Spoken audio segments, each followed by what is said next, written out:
This has to be the coolest axe head that I've ever seen. A friend of mine moved into a new property recently, found this in his garage and asked if I wanted it, and of course I said yes. Obviously the handle is broken and full of woodworm, so I need to make a new handle for it and I need to clean up this head. I've got one of these wire wheel attachments on the drill and I don't know if this is going to be aggressive enough, but it seems a good place to start. This removed most of the rust. I could have used something more aggressive like a flap disc in the angle grinder, but this is a vintage tool and I didn't want to remove all the patina from the metal as it has a lot of character. It's just started raining. I'm not going to let a bit of rain stop me. So there's some text on this blade here. I can see here it says solid cast steel, and then it looks like there are some other words in a circle above it, but I can't make out what they say. I'd love to find out more about this axe head, so if anyone can decipher what this says, please let me know in the comments. With most of the rust removed, I want to just polish up the metal a little more to give it some sheen, so I start with 120, then 240 grit wet and dry paper.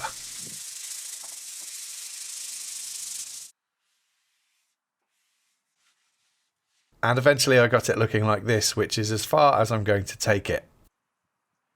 So I went looking for some wood for the handle. It took me a while to decide what to go with, but eventually I decided on this piece of what I think is ash or possibly chestnut, I'm not sure.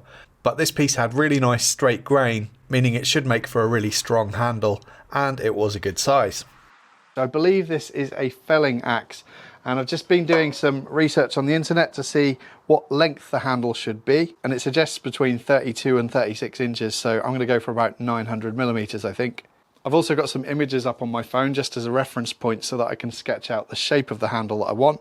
And I think I'm going to do all of the shaping by hand, mainly just because I'm in the mood for doing something peaceful and relaxing. And speaking of relaxing, I've been spending a few evenings on the sofa recently, browsing an app called Readly, which hosts over 7,000 magazines and newspapers, all accessible via mobile and desktop. I've been considering making a crosscut sled for the table saw recently, which would enable me to cut longer work pieces at the table saw than I currently can using my mitre gauge. And there was a great article in the Shop Notes magazine with a suggested design and dimensions, and there's loads of other brilliant woodworking magazines on there too. Back editions are available too, which basically means you'll never run out of stuff to read. You can also download magazines to your device for offline reading, so great for things like travelling. You also get personal recommendations and a bookmarking feature, which allows you to save an article to read for later. And a search function can be used to find articles about things that you might be interested in. I found the app easy to navigate and intuitive to use. Things like being able to zoom in on text and images and turning pages with the swipe of a finger. It's also nice not to have magazines and newspapers cluttering up the house. Best of all though, you can browse the app for 2 months absolutely free of charge. And it can be cancelled at any time, so there's really nothing to lose. For more information, please check the link in the description box below, and thanks to Readly for sponsoring this video.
Right, that's the main shape hogged out, and that was enjoyable, and it was also good to practice the sawing and chiseling skills, but my arm aches.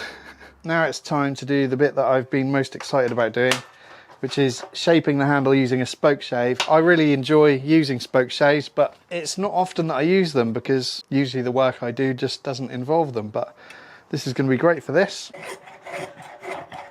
And I like to skew the blades on these so that I can take a heavy pass on one side and a light pass on the other. So I can use this side for hogging out lots of material at once, and then if I want a more refined cut, once I start getting down to the shape I want, I can use the left hand side.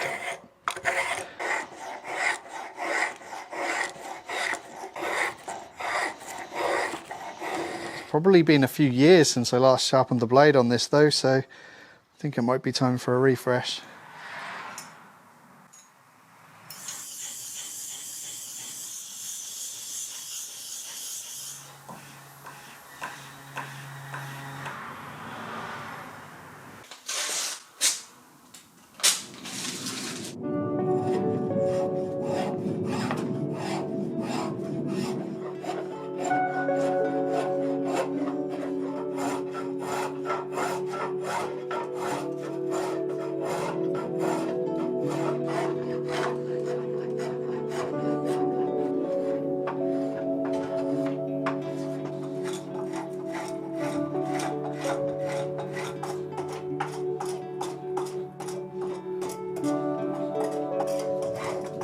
Next I'll use my Shinto rasp to shape the ends of the handle. This has coarse teeth on one side and fine on the other, and I'll leave a link to this tool in the description.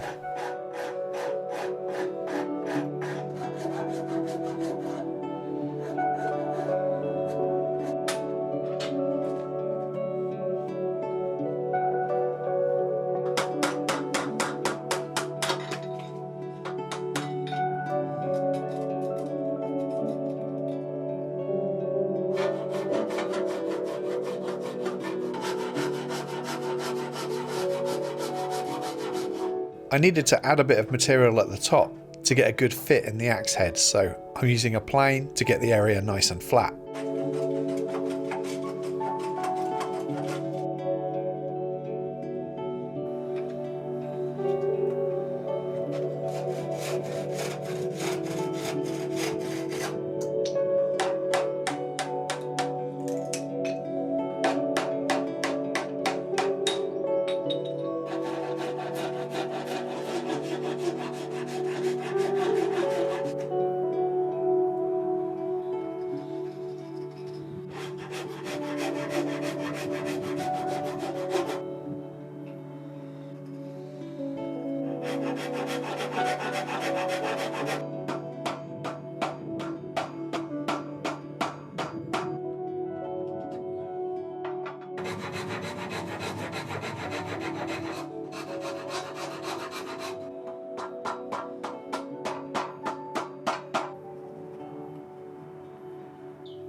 There was just one job that I didn't fancy doing by hand: sanding. And I also used the bandsaw to cut a couple of wedges. I used sympathetically for this, as it will contrast nicely with the pale wood.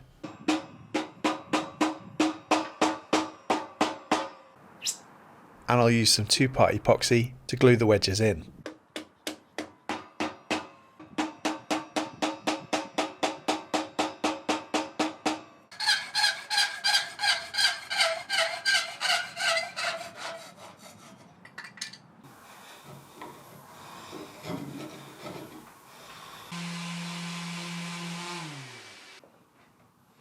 Now I can put a new cutting edge on the axe head, and I'm just trying to hold the file at roughly a 30 to 35 degree angle.